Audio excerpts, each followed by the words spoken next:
Episode 6, Bayangan Abu Nawas di Istana Malam. Sejak batu di sungai Baghdad berhenti menangis, suasana kerajaan menjadi damai. Namun ketenangan itu justru membawa keheningan yang mencekam. Raja Harun mulai sering termenung sendiri di balkon istananya, memandangi bulan Baghdad yang menggantung di langit seperti lentera kesepian. Suatu malam, saat semua orang telah tidur, Raja melihat sesuatu aneh di dinding kamarnya. Bayangan dirinya berdiri, tapi tidak meniru gerakannya. Ketika Raja mengangkat tangan, bayangan itu hanya tersenyum.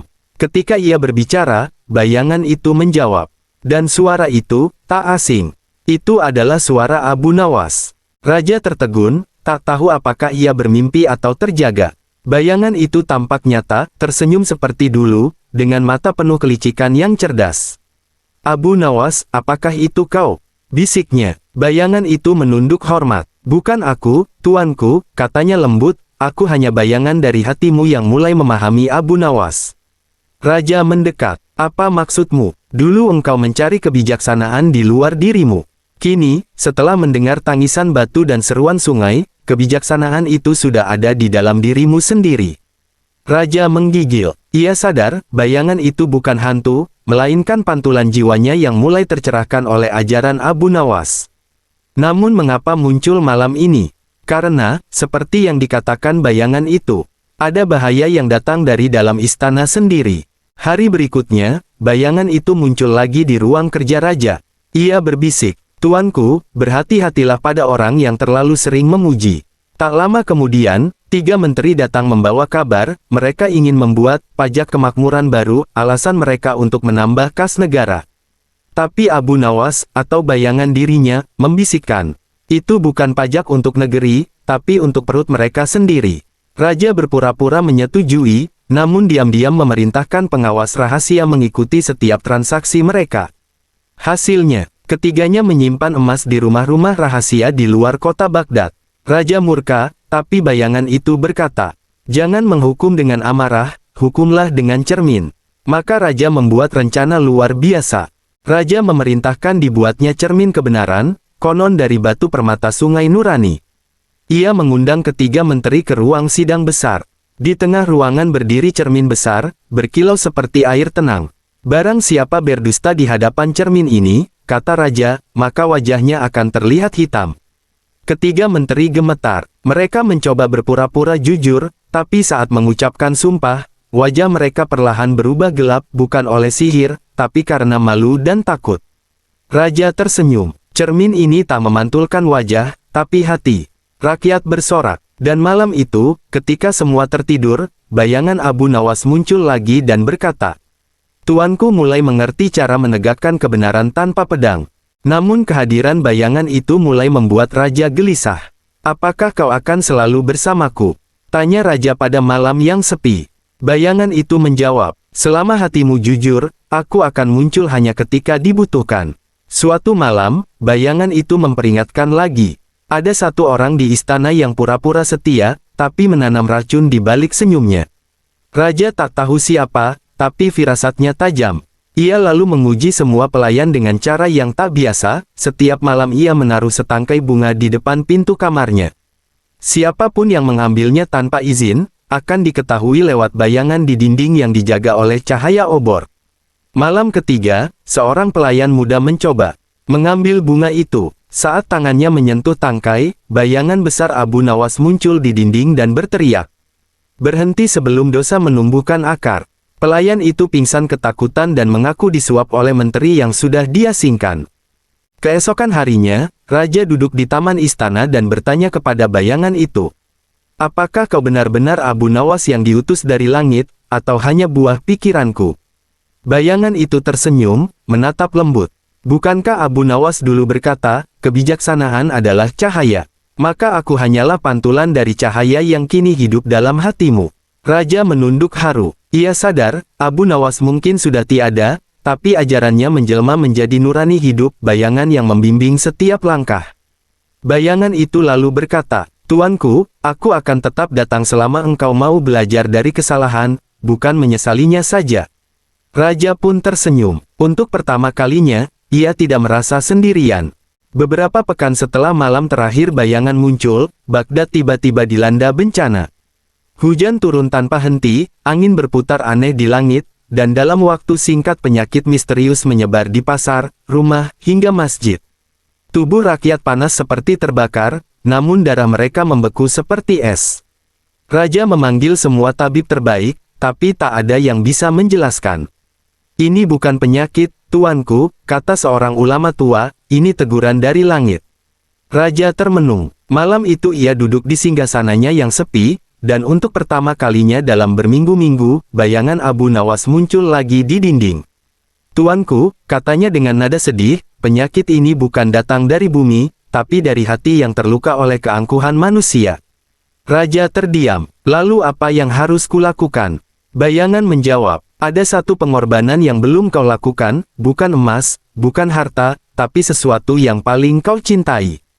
Keesokan harinya, berita mengejutkan mengguncang istana. Putri kesayangan raja, Laila Al-Hamra, terjatuh dan demam tinggi. Tabib berkata, gejalanya sama seperti rakyat yang terjangkit wabah.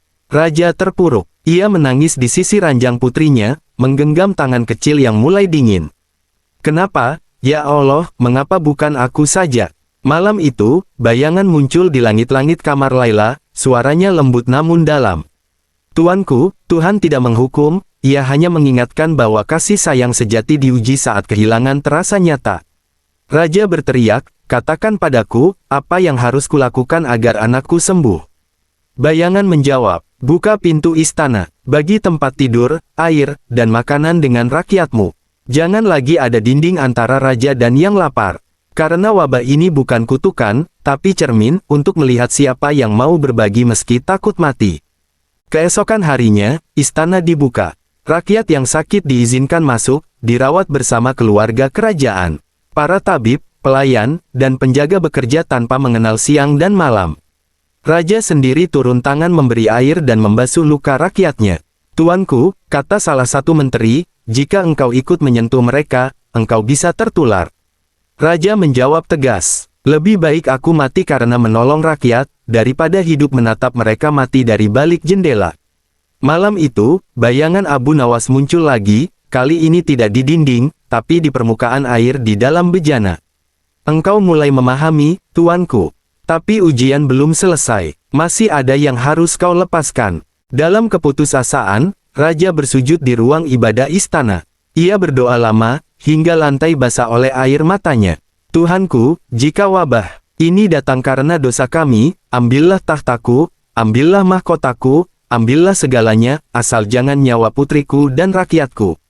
Suara petir menggema, lilin-lilin padam, dan di tengah kegelapan terdengar suara Abu Nawas. Doa yang paling tulus bukan yang meminta, tapi yang menyerahkan. Raja pun berbisik lirih, kalau harus kehilangan segalanya agar engkau berkenan, aku rela. Dan malam itu, langit Baghdad perlahan cerah, tapi ujian terakhir belum datang. Beberapa hari kemudian, wabah mereda. Rakyat mulai sembuh. Namun raja melihat bayangan Abu Nawas di dinding istananya menangis. Kenapa kau menangis? Tanya raja. Karena yang kau cintai harus pergi, agar hatimu benar-benar bebas. Saat itu juga, seorang pelayan berlari masuk. Tuanku, Putri Laila, telah menghembuskan napas terakhirnya. Raja jatuh terduduk. Dunia terasa runtuh. Tapi ia tak marah, tak menggugat. Ia hanya memeluk bayangan di dinding sambil berkata, jika ini kehendak Tuhan, maka biarlah air mataku jadi pengganti tangisan batu yang dulu. Bayangan itu bergetar seperti asap, lalu berbisik. Kini engkau telah menjadi seperti Abu Nawas, bijak karena kehilangan, bukan karena kemenangan. Pemakaman Putri Laila berlangsung di bawah sinar bulan. Tidak ada kemegahan kerajaan, hanya rakyat yang membawa obor dan doa. Raja menolak tandu emas, ia sendiri memanggul peti kecil anaknya menuju Sungai Nurani. Saat peti itu diturunkan ke tanah, sungai beriak pelan, dan dari kejauhan terdengar suara lembut. Setiap air mata akan kembali menjadi cahaya. Raja menatap sungai itu dengan lirih, Abu Nawas, apakah ini akhir dari ujian? Dan untuk pertama kalinya, bayangan itu tidak muncul lagi. Hari-hari berlalu dalam sepi, tak ada suara tawa, tak ada musik istana. Namun keheningan itu berubah menjadi taman kebijaksanaan. Raja mulai menulis buku berjudul Bayangan Abu Nawas, berisi pelajaran dari semua peristiwa, tentang keadilan, pengorbanan, dan keikhlasan. Rakyat yang membaca merasa tersentuh. Mereka berkata, Abu Nawas hidup kembali dalam pena raja. Bayangan itu memang tak tampak lagi di dinding, tapi setiap kali raja menulis kalimat baru, bayangan pena di kertas bergerak seolah dituntun oleh tangan lain. Suatu malam, raja menulis surat. Ia menulisnya bukan untuk manusia, tapi untuk bayangan Abu Nawas. Wahai sahabat yang tak terlihat, aku telah kehilangan anakku, tapi aku menemukan Tuhan. Aku kehilangan suara tawamu, tapi aku mendengar hikmahmu dalam hatiku. Ia menaruh surat itu di tepi jendela, dan angin malam membawanya pergi. Keesokan paginya, surat itu hilang. Namun di kaca jendela tertinggal tulisan dari embun. Kebijaksanaan sejati adalah ketika air mata menjadi guru. Pada malam ke-40 setelah pemakaman Putri Laila, Raja bermimpi Abu Nawas datang untuk terakhir kalinya. Tuanku, katanya sambil tersenyum, bayangan itu kini telah menyatu denganmu. Engkau tak perlu mencariku lagi, karena kebijaksanaan sudah jadi bagian dari jiwamu. Raja bertanya, apakah aku telah menebus semua kesalahanku? Abu Nawas menjawab, kesalahan manusia tak pernah bisa ditebus, tapi bisa dijadikan pelita agar orang lain tak tersesat. Kemudian Abu Nawas perlahan memudar menjadi cahaya yang menyinari istana. Tahun demi tahun berlalu, Raja Harun menua, rambutnya memutih, tapi matanya tetap bersinar lembut. Suatu pagi, ia berdiri di depan cermin kebenaran. Untuk pertama kalinya, ia melihat dua bayangan berdiri bersama dirinya dan Abu Nawas. Bayangan itu tersenyum, lalu berkata, keadilan adalah ketika engkau tak lagi membutuhkan bayangan untuk mengingatkanmu. Raja tersenyum, terima kasih, sahabatku. Kini aku tahu, selama aku hidup jujur, engkau akan selalu ada, bukan di dinding, tapi di nuraniku. Ia pun menutup mata, meninggalkan dunia dengan senyum damai. Dan di dinding istana, bayangan Abu Nawas terakhir kali tampak melambaikan tangan, sebelum lenyap bersama cahaya pagi. Bayangan Abu Nawas di Istana Malam, menandai transformasi terbesar Raja Harun al-Rashid. Dari penguasa yang mencari nasihat, menjadi manusia yang hidup dengan hati nurani. Bayangan Abu Nawas adalah simbol kebijaksanaan abadi, bahwa meski jasadnya tiada, ilmu, kebenaran, dan kasihnya tak pernah mati.